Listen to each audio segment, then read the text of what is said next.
Quitter's Day has come and gone. It's a benchmark that highlights how 9 in 10 Americans give up on their New Year's resolutions after just a few weeks. Keeping your goals on track can be difficult, especially when it comes to your financial resolutions. And joining us to help you keep your long-term goals on track in 2026 is Abby Reed, CEO of Reed Financial Group. Welcome back. Thank you. Let's talk about it. Yeah, Happy New Year. Yes, 2026.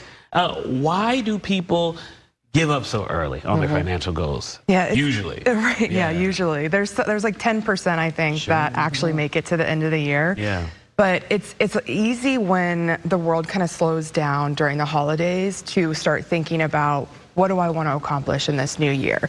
Maybe you're not working as much, things are a little less busy, there's a little bit more help around, and so you have the best of intentions, but then when you get back into the swing of things, you realize, okay, this might be a little bit harder than I thought. So that's one part of it. Then the other part is habits, which is what a goal is when it becomes more automatic. They take about 66 days on average to kind of stick. See, I thought it was 21. Used to be. It used to be. So it can be. If you're really efficient, it might be 21, but it's a little bit longer than that. So people don't give themselves enough time to try and mess up and then keep on trying. So you really have to depend a little bit on willpower and motivation, which that can go away, especially when things get busy. So those are the two main things why it's easy to set goals and pretty difficult to stick with them. Yeah, and sometimes I think that discipline is what we need to be able to achieve those goals. You're so good at giving us sort of key points to maintaining them, if you will. So as we get into 2026, we know a lot of people probably maybe overspent or just feeling, just a little bit, or feeling maybe just discouraged about what their financial picture and portfolio looks like. Give us some tips. Yeah, so there's really 4 keys that work really well for our clients. So Reed Financial Group, we do retirement planning, which is one of the biggest goals you can really have. So what works really well for our clients is the first key is to set behavior goals, not outcome goals. So what that means as far as finances go is instead of saying you want to save more, that's the result. Okay, so break it down a little bit. So instead of saying, you know, I want to save more in my emergency fund, I'm going to save $25 a week for this whole year and put it in my emergency fund. So it's the plan towards the result. Exactly. So break up your goal into like littler steps because those are a lot more manageable.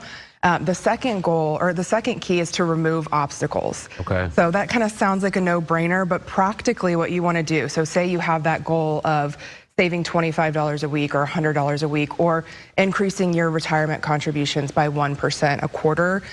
The less decisions you have to make and the less actions you have to take, the easier it's going to be to stick with that. So automation. This works really, really well for finances. That's why 401ks are the #1 saving and investment vehicle because you can set that up automatically and it's out of sight, out of mind. So you can do that for your other accounts too, whether they're inside or outside your employer. You can contribute automatically to an HSA, a health savings account.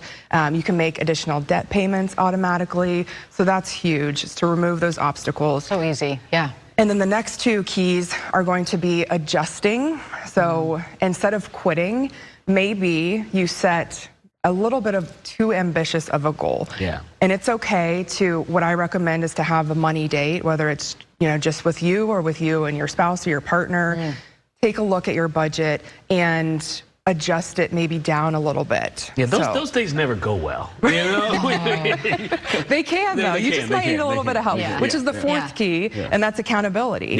So whether that's your partner or a friend, or whether you need some outside help of financial advisors to kind of guide you. A mediator, if you will. A mediator, yes. Part of my job is being more of a therapist than an advisor. So we hear that a lot. Those are the 4 things that are really going to help you stick with those goals because it's not easy. No, not at all. And financially, it seems like oftentimes I find you get 2 different people in a relationship. You get one who's like strict and like on the money, and one who's like, book the trip. YOLO.